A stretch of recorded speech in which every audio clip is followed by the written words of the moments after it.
Rome lost Rome, not a province, the city itself. Gauls walk through an open gate. Almost nobody stops them. Within the previous few days, Livy puts the Roman army 11 miles away beside the River Allia, where it collapses. Some soldiers drowned trying to cross the Tiber. Others ran to Veii, a city Rome had just conquered, instead of going home. Romans carried food, children, and sacred objects to the capital, then abandoned the city below. At first, the Gauls suspected the empty streets were a trap. It's a trap, right? It's obviously a trap. That is what the Gauls thought too. It wasn't.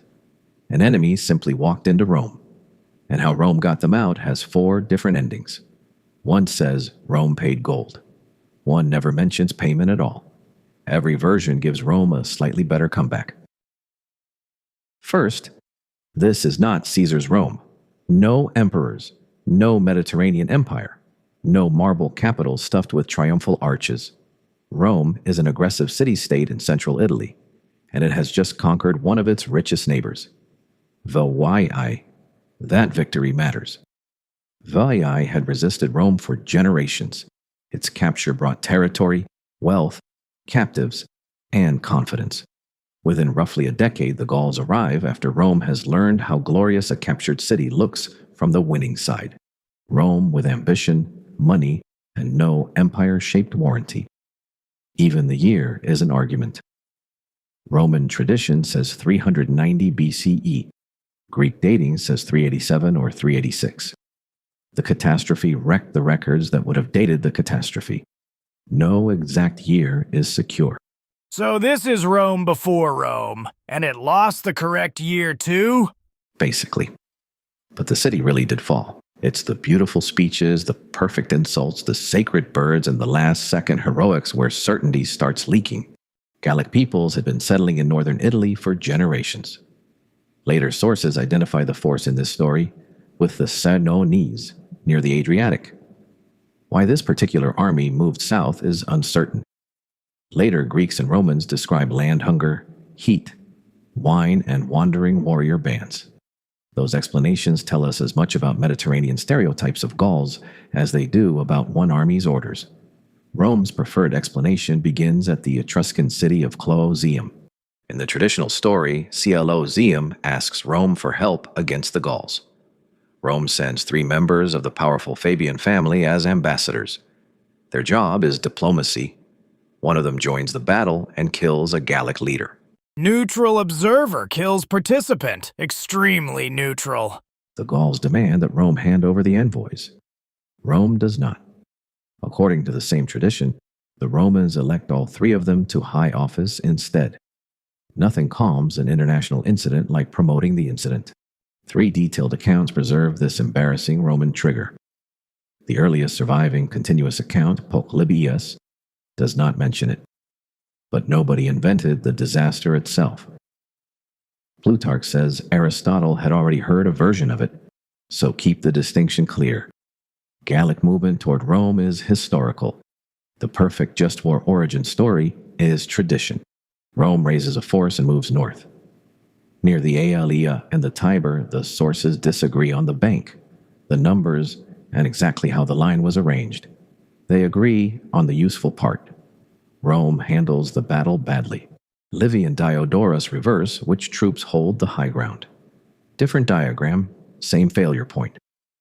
The Gauls hit the hill sector. It breaks. Panic travels faster than orders.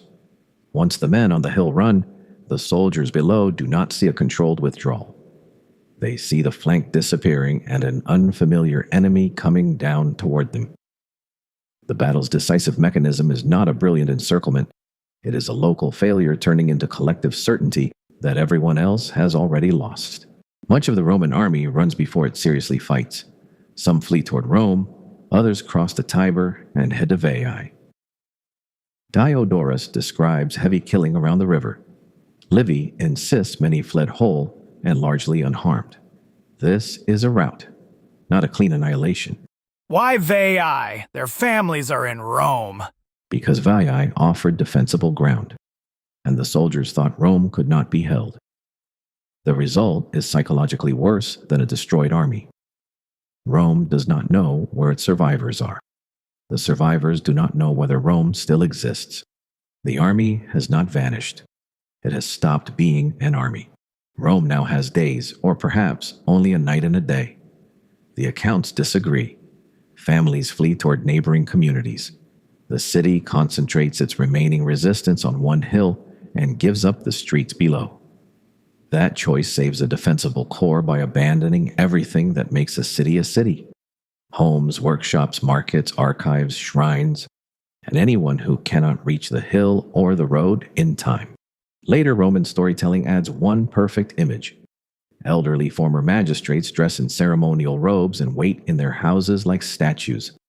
A Gaul touches one man's beard. The Roman strikes him. The killing begins. It is unforgettable. It is also the kind of scene later Romans needed to be true. The secure image is already strong enough. The Gauls occupy most of Rome. The capital holds. For the first time in its remembered history, Rome is watching foreigners own the streets below its gods. The defenders can see smoke, hear buildings being forced open, and watch the enemy carry Roman property through Roman public space. They are alive because they have reduced Rome to one fortified summit. Somewhere below them are the people who could not run, could not climb, or would not leave. The defenders spend the occupation watching a city they cannot help. They can see their own houses from up there. This is where pictures usually become more certain than evidence.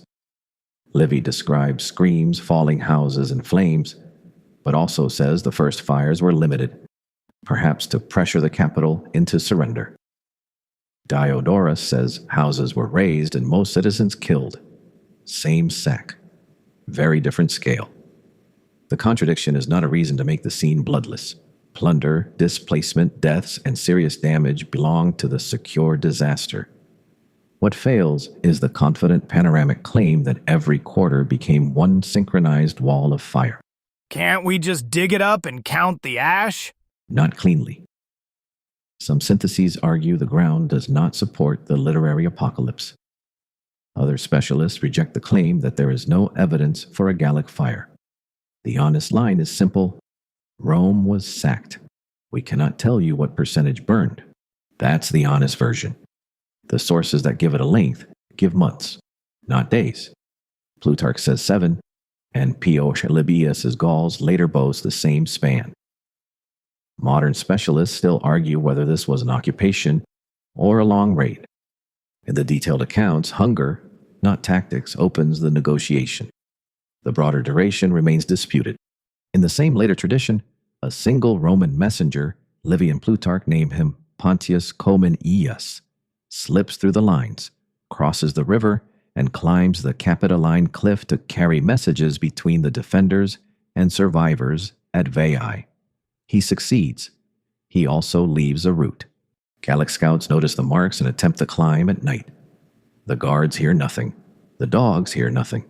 Then the sacred geese of Juno start screaming. Rome's last functioning institution is goose. According to all three detailed versions, Marcus Manlius reaches the edge, attacks the climbers, and wakes the garrison. The capital survives. The geese have better sourcing than most mascots. They still do not have eyewitness testimony. Now hunger turns the occupation into a deal. Most of our sources say the same humiliating thing. Rome paid the Gauls to leave, and then every one of them tells a different story about what happened to the gold. This is where the ending goes insane. Version 1, no payment appears in the story at all. That is Polybius, our earliest surviving continuous account. He says treaty. He says the Veneti threaten the Gauls' homeland. He says the Gauls evacuate Rome and return home. No ransom amount, no rigged scale, no Camillus rescue. A century and a half later, in Polybius' story, Gallic leaders brag that their ancestors left Rome with the spoil, unbroken and unscathed. That is reported boasting not Polybius, personally notarizing the claim. But it is the least Roman ending. Rome survives because the Gauls leave. Version 2. Rome pays and then takes it back. That is Diodorus. Rome pays 1,000 pounds of gold. The Gauls withdraw.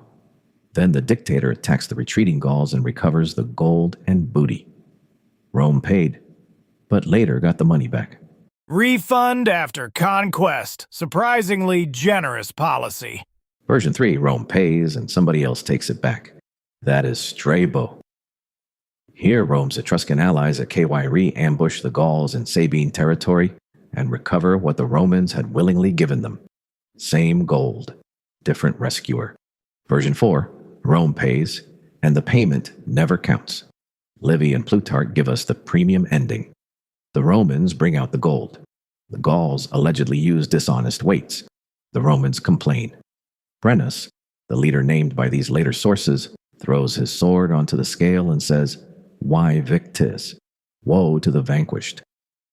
Plutarch says the phrase became a proverb, which is not the same thing as a transcript. It is one of the hardest lines in Roman history. It is also exactly the kind of perfect line history likes to invent. Then Camillus arrives before the weighing is complete, declares the agreement invalid, and says Rome will be recovered with iron, not gold. The payment does not merely come back. It legally never counted.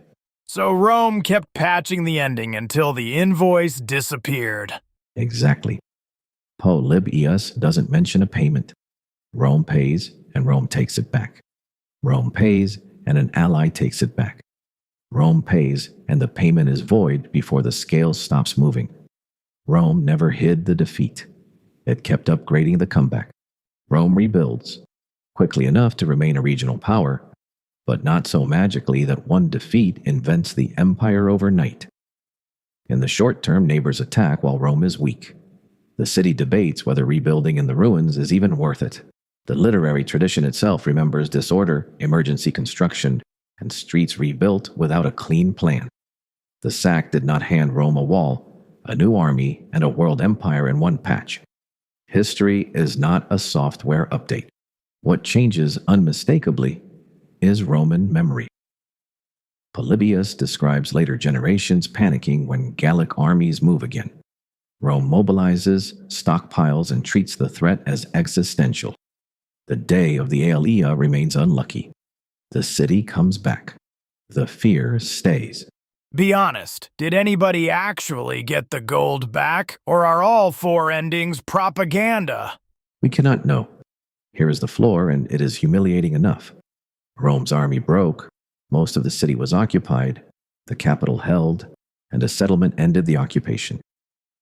Everything above that line is negotiable. Rome did not become powerful because it never lost. Rome lost catastrophically. It lost battles, armies, consuls, fleets, and once, before it ruled the world, it lost Rome. The remarkable part is not that Rome later pretended the disaster never happened. It did the opposite. It remembered the disaster so intensely that every generation could improve the recovery. The Gauls took Rome once. Roman storytelling kept taking the ending back. Final verdict. City captured, gold disputed, geese employed. What should we badly draw next? Xenophon's 10,000 trapped inside Persia, or the sacred band that broke Sparta? Choose in the comments. And if you want more history where the receipts fight each other, like and subscribe. It genuinely helps us keep making badly drawn history.